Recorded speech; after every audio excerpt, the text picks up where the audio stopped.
एवढ्यावर नाही, 2-3 दिवसापूर्वी युगपुरुष छत्रपती शिवाजी महाराजांचा जरा बाजूला रे छत्रपती शिवाजी महाराजांचा वाऱ्यामध्ये एक पुतळा तिथं पडला।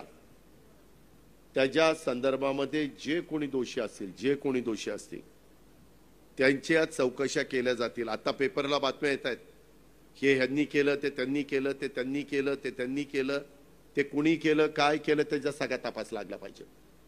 त्याच्या संदर्भामध्ये मी राज्याचा उपमुख्यमंत्री म्हणून सांगतोय, मी ह्याबद्दल महाराष्ट्रातल्या 13 कोटी जनतेची माफी मागतो की युगपुरुष छत्रपती शिवाजी महाराज हे आपल्या सगळ्यांचं दैवत आहे आणि त्या दैवताचा पुतळा त्या पद्धतीने असा वर्षाच्या आत ह्या पद्धतीने ते नादुरुस्त होणं किंवा पडणं हे सगळ्यांना धक्का देणारी बाब आहे। यामध्ये जे कोणी दोषी असेल ते कोणी असू द्यात, वरिष्ठ अधिकारी असू द्यात, खालचे असू द्यात, कॉन्ट्रॅक्टर असू द्यात, तो कॉन्ट्रॅक्टरला तर काळ्या यादीमध्ये टाकला पाहिजे। आपल्यातले कायदे थोडेसे नरम आहेत इतरांच्या पेक्षा। मी येतानाच दाखवत होतो, एका देशात एकाची चूक झाली तर त्यांना चापकाचे फटके देत होते।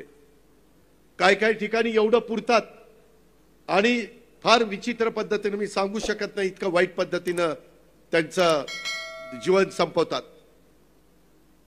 पण आपल्या इथं घटनेचे शिल्पकार डॉक्टर बाबासाहेब आंबेडकरांनी जी काही घटना दिलेली आहे, संविधान दिलेलं आहे, कायदे दिलेले, त्या कायद्याचा आदर करून हे जे कोणी अशा पद्धतीने ह्याच्यात कुणी जर लगेच, आता तुम्ही मला सांगा, आम्ही आज सरकारमध्ये, कुठलीही सरकारमध्ये असताना, आता अहमदपूरला आम्हाला बाबासाहेबांनी अश्वारूढ पुतळ्याला तिथं नतमस्तक व्हायला मी गेलो होतो।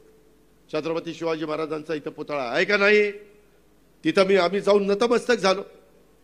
शेवटी आपण करताना कुणी, आम्ही असू, दुसरं कुणी असू, मागचं असू, पुढचं असू, काम चांगलंच व्हावं ही प्रत्येकाची धारणा असते। महापुरुष आहेत, आज त्यांचा इतिहास ऐकल्यानंतर शहारे अंगावर येतात।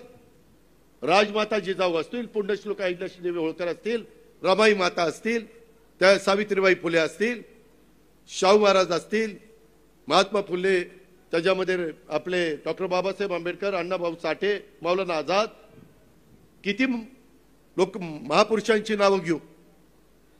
यांच्याबद्दल आपल्या सगळ्यांच्या मनामध्ये एक आदराची भावना आहे।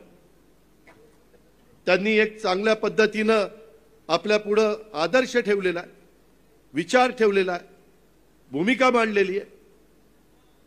या पद्धतीनं काम करत असताना या ज्या काही गोष्टी घडतात त्या अक्षरशः त्याचा किती तीव्र शब्दात निषेध करावा तेवढा थोडा आहे।